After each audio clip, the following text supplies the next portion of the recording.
Chief Minister of Bengal or myself, we are all from Indian universities. In what way we are less to the Harvards of the world, the Oxfords of the world? I want to ask this question to the main chauvinist professor who seemed to be attacking women, and even worse, he is a professor in one of the Indian colleges. He is not teaching in Harvard. He is not teaching in Oxford. So is he also equally not so qualified? A professor in Indian university demeans people who have got qualification from Indian universities, sir. Professor Saugata Roy, please be ashamed of yourself. Sir, even worse, he says in 1920, the inequality, sir, the inequality in India was less in 1920 than it is now. It's a statement professor made. I can't believe this statement. Sir, Bengal suffered under the British.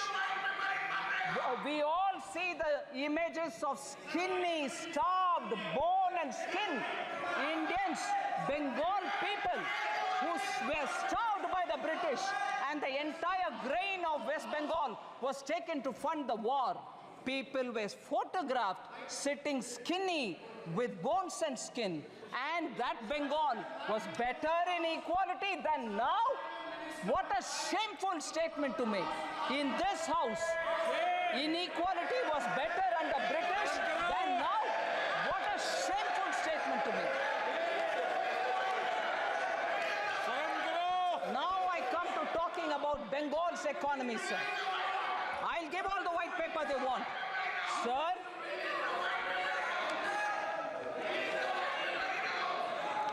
West Bengal's share in total industrial production of this country. Honorable Speaker, sir, I'd like to draw your attention and say West Bengal's share of the total industrial production of this country, which used to be 24%. I want honorable members to keep paying attention to this data. It's very important for this country. 24% was Bengal's contribution to total industrial production of this country at the time of independence. Today, you want to know what that number is? 3.5. That's the Bengal economy. That's the Bengal economy.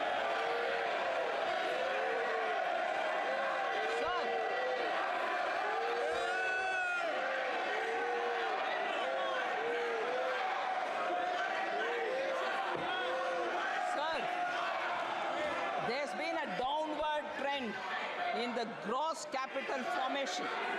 In 2010, West Bengal accounted for 6.7% capital formation in India. Now it accounts only for 2.9%. They want a white paper. I'll give a white paper. I will definitely give a white paper. This is the performance of Bengal's economy, sir.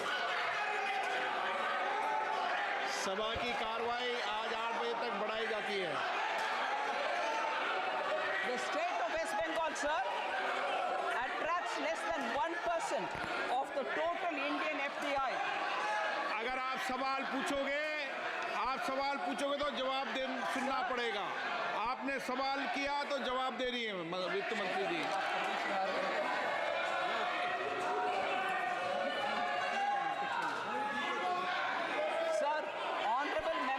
Supriya Sule had asked question about fiscal deficit target of 4.9% may not be achieved. With supplementary demand, it might go up to 5.6%. Is our apprehension. I want to reply to Honorable Member Supriya Sule, sir. The year-end actuals of a year represents the full financial year's expenditure. It is inclusive of additional appropriation that may have been granted to the Parliament by the Parliament through supplementary demand. But I want to lay before honorable member my fiscal deficit numbers. 21-22, the fiscal target set was 6.8%. What we achieved is 6.7%. 22-23, 6.4 was the target set. 6.4 was achieved. 23-24, 5.9 was target set. 5.6 was achieved. And 2024-25, 4.9 is what we mentioned here. I'm confident that of achieving that fiscal goal and the glide path which we have given, and therefore 4.5% of GDP for 25-26 is what we achieve. Will achieve is my hope.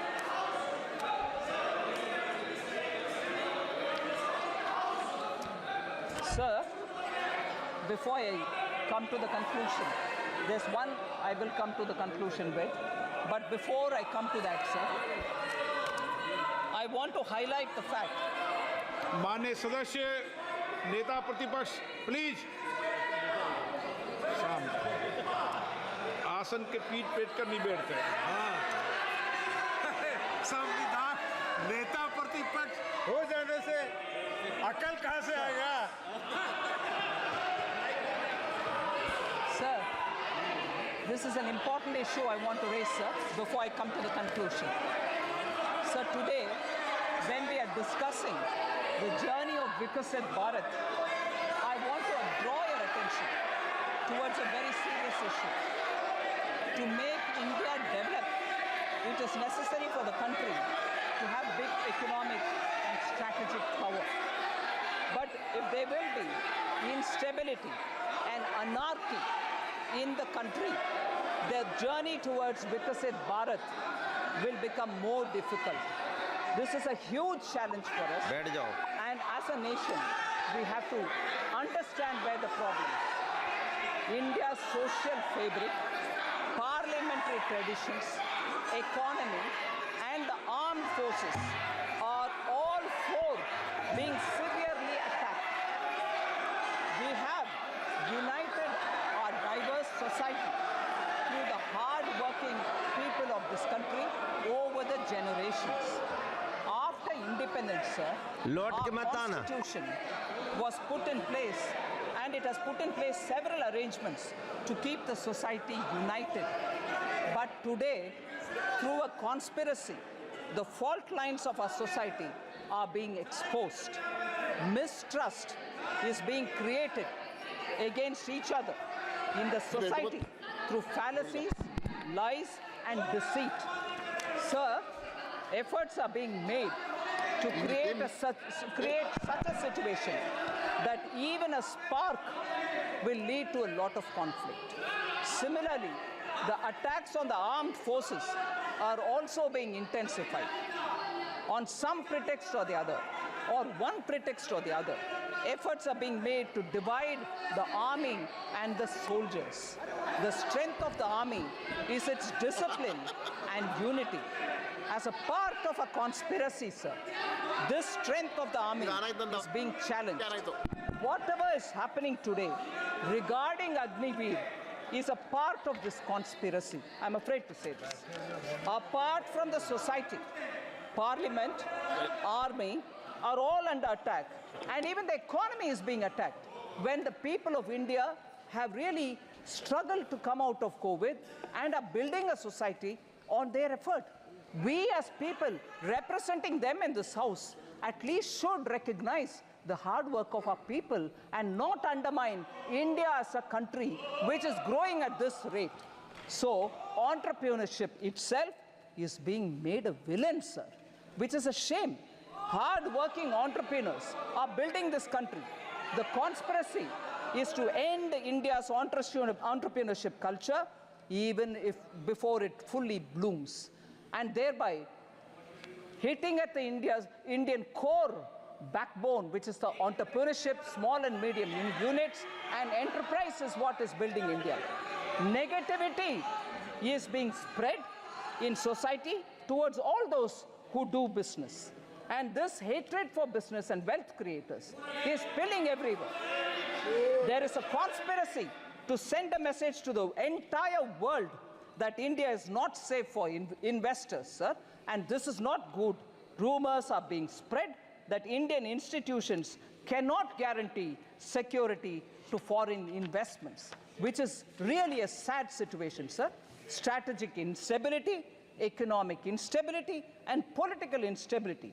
Some forces are working to create this kind of an image of India, and we should all fight together that this kind of instability building people should be told a lesson. There is a huge nexus. There is a huge nexus behind this, which is carrying out this conspiracy from the streets and even to the parliament. No debates without protests, which are aggressive protests are happening. You don't even hear answers which are being given. And I'm sorry to remind this honorable house that when the honorable Prime Minister stood up to speak, utmost disruption happened and people did not want to listen to him. They were screaming. But parliamentary institutional maryada ke upar unse first lecture aata hai. Jab all over the well they had people standing and people were forced or nudged or cajoled to say, go into the well, protest. Sir, institutional respect, we have to keep it. Every countryman has come together to fight this conspiracy. We have to be alert, sir. And I take this opportunity to say this. Sir, the last matter, sir.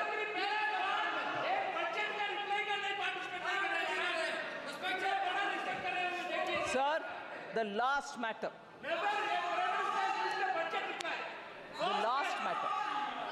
The last matter, sir. Halwa. Okay? We should talk about it. Sir, it pains me, sir. It pains me, actually.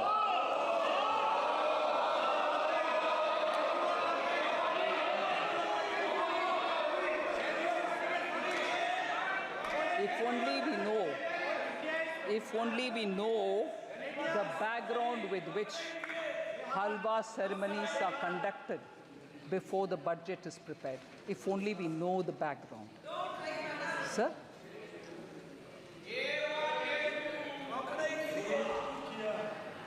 If only we know the background of why halwa ceremonies happen, sir. It's a very important phase where actually in this country halwa ceremonies have been happening for a very long time. माननीय मंत्री जी कब से हो रही है ये भी बता दो आप. मैं बोल रही हूँ सर, मिंटो रोड में जब प्रिंटिंग प्रेस था, जब बजट उधर प्रिंट होता था, तब से लेकर के staff who get themselves inside that premises, budget present होने के बाद तक जब बाहर नहीं आते थे, आज भी वो सिस्टम बरकरार है. वो लोग अपने आप, क्योंकि अंदर जाने के बाद till they can't come out till the budget is read, on their own used to organize halwa making. क्योंकि भारत में एक ट्रेडिशन है, कोई भी अच्छा काम शुरू करने से पहले मुंह मीठा. At that time, sir, Italy में नहीं होगा. Okay, I correct. भारत में हो रहा, कहीं और नहीं.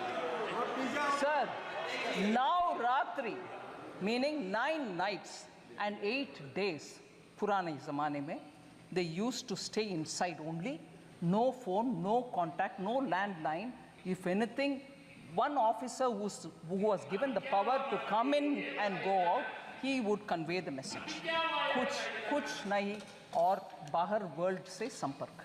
मैं बोल रही हूँ, प्लीज. अभी sir 5 nights and 4 days nowadays they stay in the cellar of North Block, and this is essentially because the confidentiality of budget making has to be respected.